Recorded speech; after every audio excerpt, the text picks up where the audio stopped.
Hello everyone, it's Graham Cope. It's midday on Friday, which means it's Wow Ergonomics. Now you're wondering, where's Stephen? Or why Stephen called Andy? The reason being is that Stephen is in Holland today. Hi Stephen, if you're watching, hope you're well.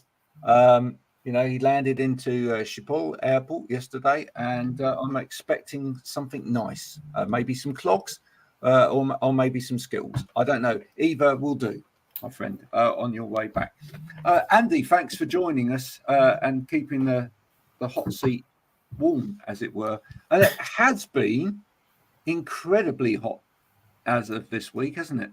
It certainly has, yeah. It's but you know what? I'm used to these temperatures because not long ago I got back from Florida, so so we call this hot. It's nothing on the temperatures we had out there, to be fair. Absolutely. In fact, actually, I've heard from various people this week that have been in different countries or live in different countries, whatever. And someone from Bulgaria was telling me that it's been extreme heat out there. It's been sort of like 38, 40, that sort of thing, which is just unbelievable. Yeah. But let's talk about within what you do. Let's talk about the heat, because the heat starts to kind of impacts the way that people work, doesn't it? It does. If we're talking about human factors, but it also impacts the poor machines that we work with as well. Absolutely, it does. Yeah. Yeah. So put it this way, it's hot weather. People don't necessarily want to sit in their office chairs. They sometimes will go and sit outside in the heat, which is great. Then they'll be squinting because you can't see the screen very well. But not only that, there's your laptops, and most laptops now are either like black or silver. If they're black, they're going to attract more heat. So if you take them out in their sun, you try and touch that thing in a couple of minutes' time, and it'll be absolutely boiling. But it means that all components inside your machine are absolutely wearing and going crazy, trying to keep cool, because ultimately they pump out enough heat already. So you'll hear the fans wearing in this temperature. Absolutely. Yeah. Years ago, we used to use a lot more desktop computers. We tend to use laptops now, and laptops in general have got smaller and smaller and smaller with kind of micro technology, etc. And trying to cram as much into a little shell as possible. In a way, kind of heat becomes a bit more of a problem, really. I mean, once upon a time there was a massive box around the componentry, kind of keeping some air circulated. And I remember actually some of the old machines that they used to open up had massive great fans in, but I'm guessing like these days some of the fans are tiny little things. Yeah, well, so some of the machines don't come with fans at all now. Right. So depending on what you're going for, they use all kinds of technologies to try and avoid as much as possible, because of course a fan is usually quite a big device, so it takes because it makes that thin layer a little bit thicker. So they try to avoid it as much as possible. But yeah, you're right. The desktops, when we used to, when I used to have like a gaming PC, for example, when I was younger, when I built the gaming PC, you'd have the full air circulation, so it'd be pulling in the air and then pushing it out, all the hot air the other way. It was literally just a case of keeping the air flowing right. I even have a water tray on it, Exactly, yeah. So I've used that in the past as well. Using the water cooling systems and things like that. Yeah, and they're all great. But in your modern laptops, they're so small. How do you fit all that in? So you're talking about devices that are designed maybe they're reduced on their actual capabilities to keep them cooler as well. So that tends to be what more you see now, is like the clock speed for the actual processor and stuff will be brought down to keep it cooler, and depending on the temperatures and the sensors and everything else and what they're detecting, they'll change things about, so you'll get different performance out of your machines now as well. We've also seen over the last few days some unbelievable types of weather in the UK. We've seen some sandstorms. And that's had an impact as well. I've had a number of people really struggle with their internet, etc., in the last day or so, and I presume that's actually had something to do with that as well, because we've got sand and dust in the air that's come from the desert. Yeah. So Sahara Desert. So I got out this morning to take the kids to school, and the car was covered in sand. And I was like, what the hell? But yeah, it's you think about it, particles traveling through the air and stuff like that, where normally our radio waves and everything else are going through. So I suppose that kind of stuff can disrupt communications and especially your satellite type things, gets in the way there. But but not only that, it's just little particles of dust. They can get in anything.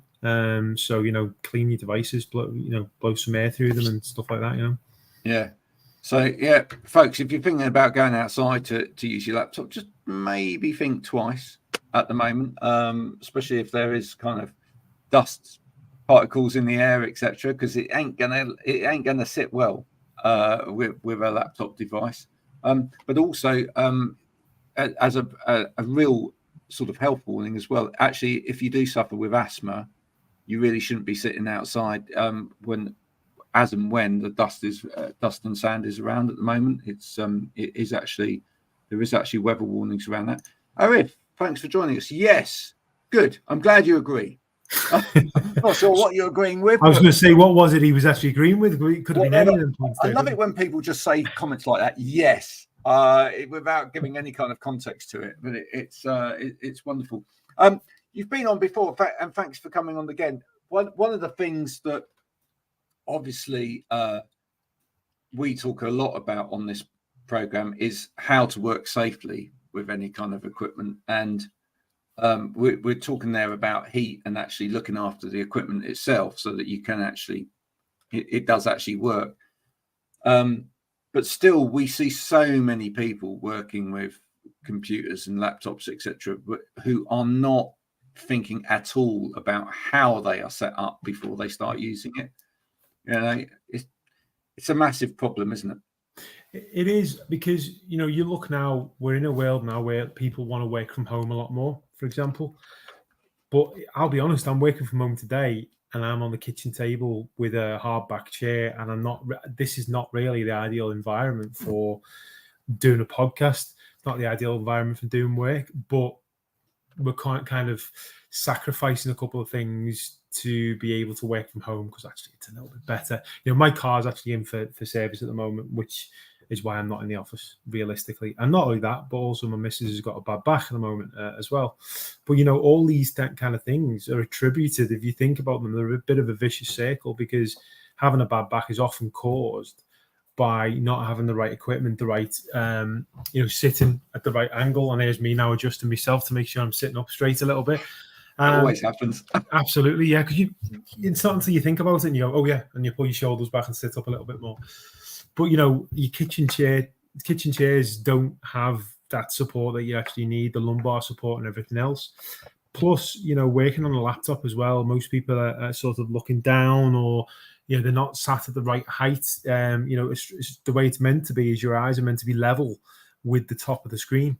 But realistically, I'm looking down now on my camera on my laptop as well. So these things all play a part massively, and we've got to sort of think about how we can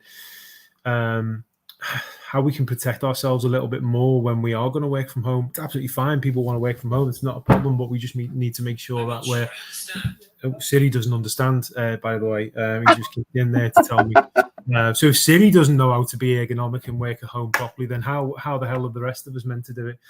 No, but it's those kind of things we've got to think about. Is it worth, especially as companies, can we supply some of our staff with something to put under our laptop to lift the level up a little bit, or or actually, if they're going to be working from home permanently, would it be better to supply them with a desktop computer and a proper setup, an ergonomic setup? So these are all things to take into consideration. But obviously after COVID, there was a big rush for everyone to work from home, and I think people, are trying to do their best, but most people don't have the setup at home to be able to really sit upright and do everything right, do they? No. I mean, clearly, if Stephen was here, he'd be talking as well about some of the adjustments that they can provide. And even with a laptop, and I'm guessing most people will want to retain a laptop because of the portability of it. But, people like Backer now do such lightweight solutions. They even do a laptop stand that actually is the protective shell of your laptop. So you literally clip it onto the bottom, and then you pull out the stand bit, so it raises the level of the laptop. You're not even having to think about adding in an additional unit in order just to get that little bit of extra height adjustment, and then pull out a separate keyboard. Yes. Does it take a few minutes more? Yes. But what does that actually do? And in fact, talking of Stephen, here he is, all the way from Holland. From Holland. Yeah. Stephen, if you want to make any comments at this point, all the way from Holland, about, adjustments of laptop stands, that's good. Jodie says, it's also education. Even with a good setup in an office, far too many people ignore the equipment and just work off their laptop. It's all about education. You and I both know, because we have conversations on a regular basis with lots of people about lots of different subjects for your podcast. But how often does it come down to not necessarily the right things not being available, but people just don't know how to use the right things? It's not necessarily just don't know how to use it, but it's also they don't know the benefit of using some of the other stuff. So therefore, they fall back into what they know. So let's take, for example, one of the places I worked, I've done some work for, we set up the new director's desk with a height adjustment desk and all this kind of stuff. And he had his laptop and he had multiple screens and this. And he basically come in and went, I want all this removed. I just want my laptop. I'm like, but, no, I just want my laptop. It's like, okay, you can have your laptop. That's fine. You've got your adjustable desk, whatever, I suppose. But, having the additional monitors set at the right height, all that kind of stuff, and, wireless keyboard and mouse setups, all that just makes it easier. But I think there's an assumption now that when people, especially when companies buy these products, that they expect people to just be able to use them. Now, it might seem obvious to me and you how to use some of these products that they get bought, but if they've had no training and never used it before, they don't want to appear to look stupid, so they just don't use it, and therefore they're not going to come up with any problems, Yeah, Jodie says, leading by example. Very good point. Yeah. I think one of the biggest problems is management don't necessarily lead by example. I love what Stephen says. This is absolutely the key here. The laptop is a way of carrying a keyboard and screen. It's not a workstation. Absolutely. Yeah, it isn't. It's never been designed, folks, for sitting there and working for hours. It's been designed for portability. Yeah, so you can use it on the train, or you can throw it up if you're in an airport and you just want to send an email. It's those kind of scenarios. It's exactly what it is. It's a laptop. It sits on your lap while you do a quick email, type something quick. It's not designed for us to be hunched over typing.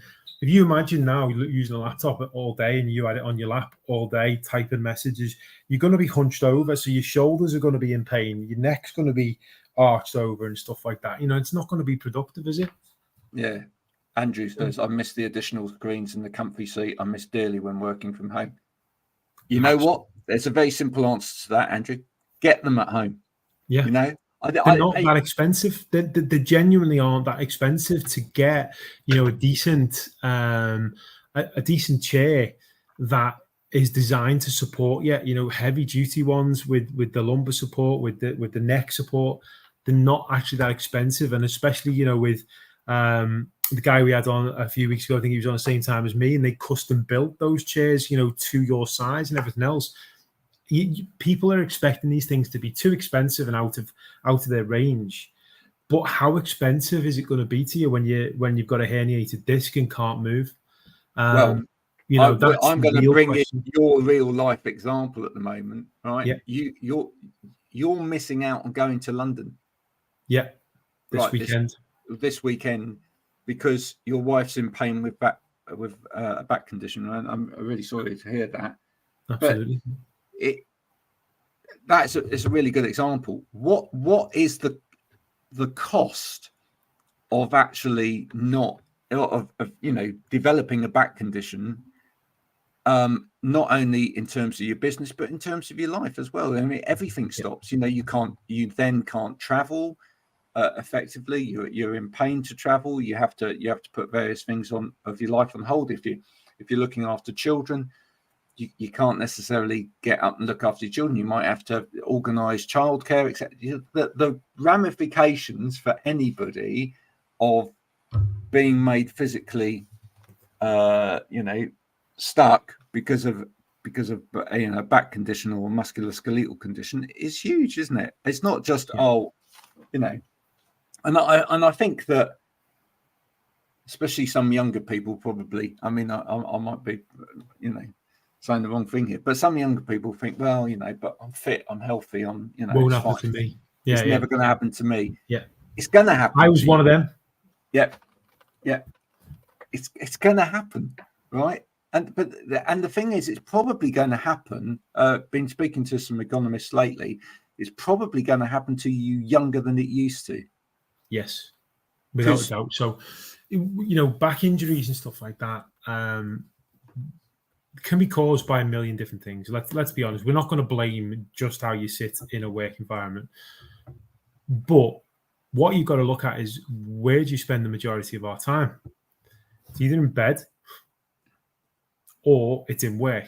They're the two places you're going to spend the most time. Not necessarily in work, but working. So it could be you're working from home, whatever else it is. Now, I've got a bit of a policy in our house, and it's dead simple. If we're going to be spending a lot of time doing it, I'd rather spend a bit more money to make sure I've got something which is fit for purpose, which is going to be better. So, for example, we spent a lot of money on our bed. We're getting a big, huge bed with the right type of support and foam and all that kind of stuff, because of how much time realistically we spend. And we want to make sure that when you spend time in bed that you're going to actually get the best out of it. In the same sense, when it comes to shoes, you want to spend the best you can on decent shoes because you're walking around them in all day. If you buy cheap shoes, which are going to leave you with blisters and everything else, you're hurting yourself, you're damaging yourself. So that's the cost. That's the real cost. People often look now at the cost as in the price tag of the item they're buying, not of the overall cost of all of it together, of the things. Imagine that would be such a great exercise to do, Andy. Imagine if we actually started to do that.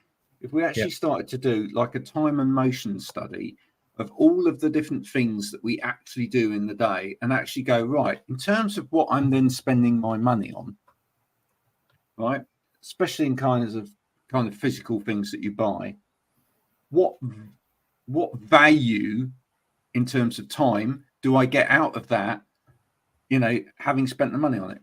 It might be there, but I expect, here's a good example of this: streaming satellite services, right? How many of us are signed up for this channel, this channel, this channel, this channel on and sorry if you sell streaming TV, things, you're not going to like what I'm going to say now, right? But how many of us are signed up for this, and this? And actually, if we went through and we looked through all of those channels, we'd probably find that particular channel we might watch once in a blue moon, and we're probably spending 10 quid a month on it. Absolutely. Well, I'm going to hold my hands up there and say I do it, but right. I spend money on the sports channels because I love to watch. I'm a Liverpool fan. I love to watch Liverpool, and I hate internet streaming, dodgy box stuff. I can't stand it because I'm really impatient when it comes to this kind of stuff, right? If I sit down to watch the match, I want to be able to watch it from start to finish without any interruptions. Yep. That's something that maybe because I used to go to the match and I was able to go to the match and sit and watch it without any interruptions. But, that's become what I'm used to. So I will pay to keep that like that. And, other people are like, well, I've never had that.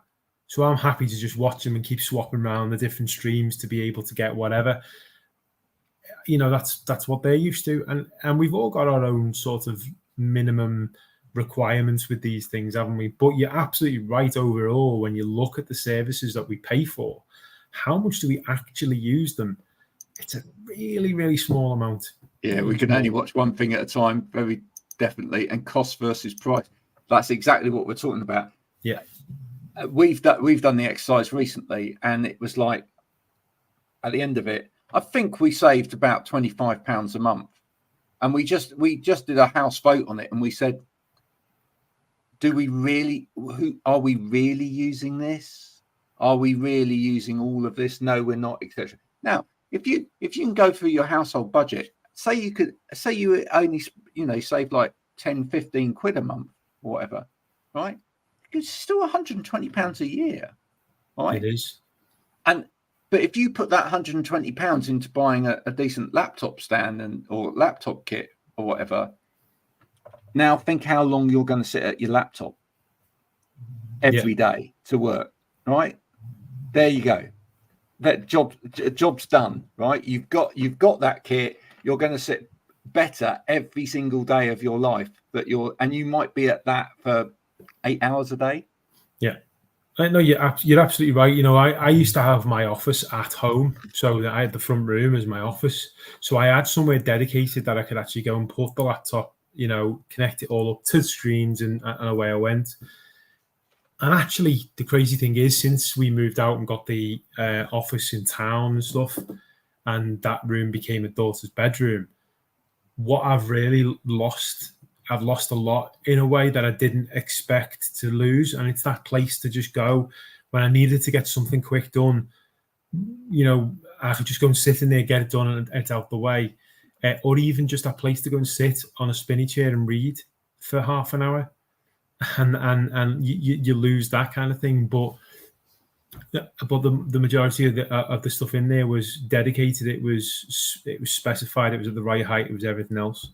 So it just made it easy. Whereas now I find I come home and now I should really log on and do a bit more work. But it means I'm either sat at the table with stuff all around because the kids have left everything lying around, and you know that's family life, or it means I'm sat on the couch, but the missus will have the television on, so I won't be able to focus there. And I've got no focus place outside of that area. And these are the things that none of us take into account when we are specifying a workspace for us. We've all campaigned, let's face it, to let us work from home more, but then that comes at a cost as well.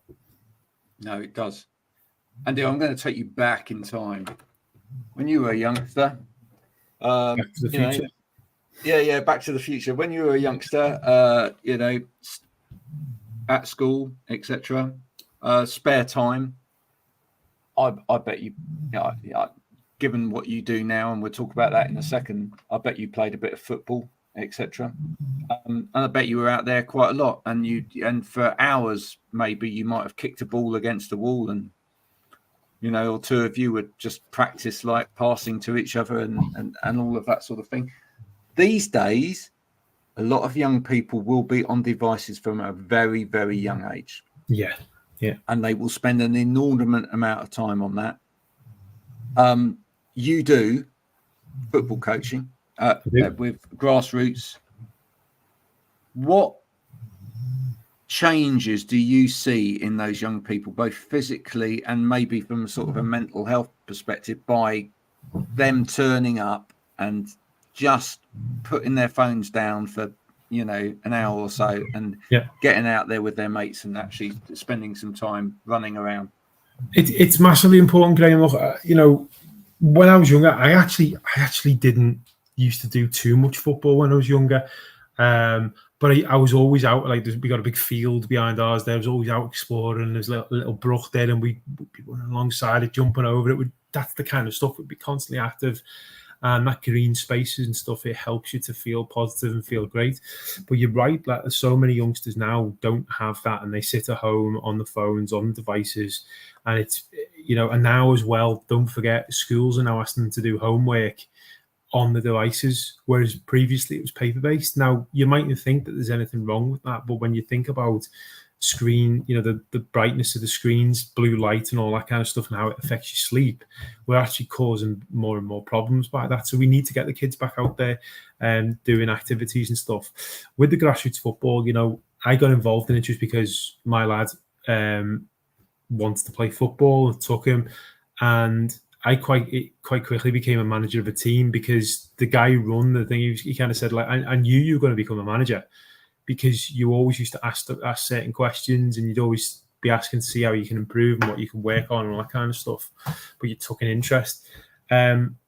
But the teams that we've got, you've got kids from all different backgrounds. I'm not going to lie, some of them are not fit at all. But you've got the other kids who are fit as a fiddle, who are running around and don't stop, and you're literally like trying to talk to them, and they're just running around circles and stuff. But you've got to know how to deal with each, sort of group. But for the kids who maybe aren't fit or weren't fit, they will become fit soon by playing football, by doing the activities that we do, the training that we do, because we do training designed to help them with their fitness. Because ultimately, if the kids are fit, then they're going to put more into the football. But those processes alone, as they start to, do these things and they start to get fitter, they start to notice it themselves, and other people start to notice it. And then all of a sudden it's like, oh yeah, I can do this. And then you get a belief, which helps them in the football, but it helps them in the personal life as well. So it's vital to have those team sport type things. Because when I was in school, like it's not that I didn't like sport. I used to love playing footy and stuff in school, but I didn't really get the chance that much. But I used to hate running, and I used to think I can't run, But it's not that you can't run; you don't know how, and no one's ever told you how to run. People just assume that everyone knows how to run. It's what's one foot in front of the other, isn't it? Well, no, it's not really. So, like with anything, and that's why we bring it back to laptops and desktops and software and everything else. If we don't teach people how to use it properly at the beginning, they'll never get the full benefit of it in the first place. Stephen's just said, got involved with grassroots football myself this season. Great fun and really rewarding. I feel another whole podcast coming on where we get a whole group of people that are involved with grassroots football to talk about the importance of grassroots football. I could literally talk for hours on that. That might end up being a one that goes through the night until the early hours of the morning and stuff. I just think there's so many benefits. There is. I'm talking to, I do my music podcast. I talk to a lot of young musicians, and a number of them recently have been having conversations about having to try and find ways or time to disconnect from digital culture as well. And I really worry for this generation that actually,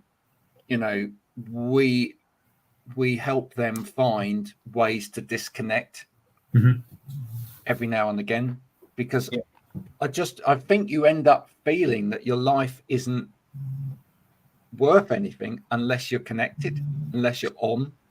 It's not even just that, Graham. So a lot of research now talks about, we talk about gut bacteria and all that kind of stuff, and the good stuff. There we go. It looks like that's a goer.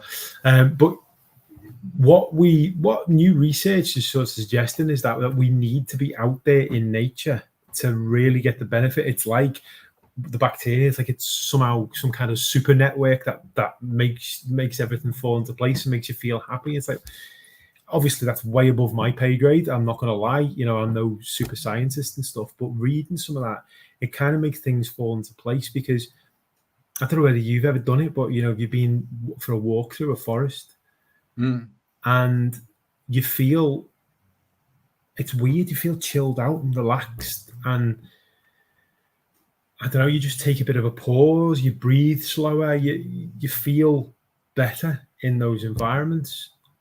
So if most people do, then there's got to be something to be said for getting kids into those environments as quickly as possible, as often as possible, to relax them, allow them to get back to doing their thing. Yeah. Oh, we saw it last week. I mean, we were on holiday in Centre Parks, and okay, it's a commercial setting, but it is within a forest.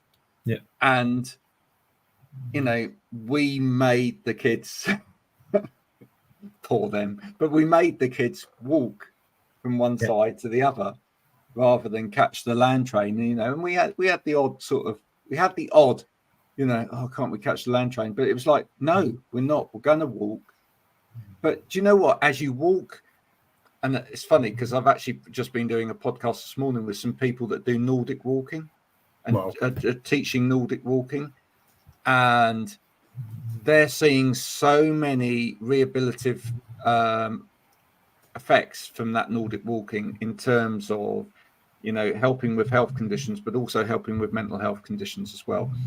And as people walk, people connect with each other again. They talk, they connect with the outside space again. They pause, they see the vastness of everything around them. They realize how, to some extent, actually how small the world is, as well as how large. And that's really good. Yeah, it is, because things like anxiety and depression are affected by that as well. So a lot of the research suggests that people who spend more time there become less anxious, and depressive feelings sort of reduce. Now, obviously, again, I'm no scientist. I'm only telling you the stuff that I've heard about. But if that's actually true, then it surely proves a point that we need to be more back in touch with nature and everything else. But it's not really just that. In so many different ways, we've become, everything's been digitalized, for example. People are going to look at me thinking, yeah, but you're the IT guy, you want that, surely. Well, no, I actually don't, because you've got to have a good balance of things. So, there should be automation wherever possible, as long as it works to make things better. But farmland, for example, has been stripped of most of its nutrients in the soil because of the treatment that we've put into it, and that means that a lot of the veg, fruit and veg, isn't as healthy because there's not enough nutrients in that kind of stuff. So we're getting less and less out of the foods, which then means we've got less and less energy, which then means we're probably less and less likely to go out of the house. Yeah, in some ways, yours and my job are fairly similar in that respect, in that you're dealing with people's headaches in terms of IT, etc. But actually what that does is that takes them, people that use that support, it takes them out of that headache situation in terms of IT, and allows them headspace. Yeah, reduce the stress levels and things like that. It's the same for me. Ultimately, writing or creating other people's content is never as stressful as doing your own. Yeah, but it wouldn't. Mine wouldn't get done, Graham, if it wasn't for people like yourself to be able to help us with the content, because getting things out of here onto paper when that's not your natural thing is so difficult. That's where the anxiety is. That's where the stress is, right? Yeah. But that's what I'm saying. Ultimately, it's about, in a way, it is about, that's a good level of support. That's actually helping people to give them time to focus on areas of their business where they're not sat in front of the computer all of the time. Yeah. So somebody else is doing bits of that for you, so that actually you are, you can be in the moment, or you can have a conversation with a person, or you can even go outside. Just remember though, if you're going outside with your laptop, don't let it overheat. Bringing this whole conversation back round to the beginning again. We've had a great conversation. No ice cooling either. No. You do not wrap your. If anyone wants to comment on today's Wow with the most ridiculous way that anyone has seen someone trying to keep their technology cool in the heat, I would love to see that. Laptop wrapped in ice packs, which ultimately will create condensation and water or whatever. I'll just put a little disclaimer on the end of that, Graham. Please do not wrap your laptops in ice packs, as that may damage the internal components. Thank you. Yeah, it might. Yeah. I bet someone's even tried putting it in the freezer for 10 minutes. Yeah, please do not put your laptops in the freezer for any length of time. That may not happen. But if you want to share the most ridiculous way that you've seen somebody looking after their technology whilst we've had this heat wave, then please do share that with us. Thanks for coming on today. No worries. Thanks for, as usual, sharing. I think take-home messages today are: be careful how you use your equipment. Think about it before you use it, and make adjustments. And if it is hot and the weather's hot, yeah, do go outside. But then maybe that's the opportunity to leave the laptop indoors. Maybe that's the opportunity to find something else to do outside to do with work, where you can leave the laptop inside. Well, 1 minute, we've got to bring Andrews in quickly as well. Please do not put your laptop in the bath to cool down while I'm typing. Yeah, especially if you're in there with it. Yeah. One day I will show you. There's a very funny video on YouTube. A lot of you may have seen it, about a whole office who are working in a swimming pool with inflatables. It's just unbelievable. They think it's the way forward until they've worked out that there is a problem with it. But yeah, those are the things. Also, make time for not being on the computer as well. That in itself is an ergonomic principle. If you're looking after your staff in terms of well-being and performance, actually trying to get them to sit on the computer for 24 hours a day, 8 days a week, isn't actually very productivity based. You're going to, if your machine doesn't burn out, your people will. You've got to allow the time for people to reset. Because if they don't reset, then then you lose those people. Keep moving, because otherwise your back might go into spasm, and then you'll miss Peter K. And that's that. Yeah, and you don't want that to happen to you. And you don't want that to happen. Definitely not. Just let me staple the vicar. That's all I'll say. Absolutely. If you don't know what that means, do Google it. Staple the vicar, Peter K. Okay. Yeah. If you don't, I guarantee you'll be laughing for the rest of the day. Thanks, Andy, for coming in today. Stephen, back next Friday. Looking forward to getting you back. Probably have a guest on as well. Thanks for joining in. Thanks for all of the people that have left comments today.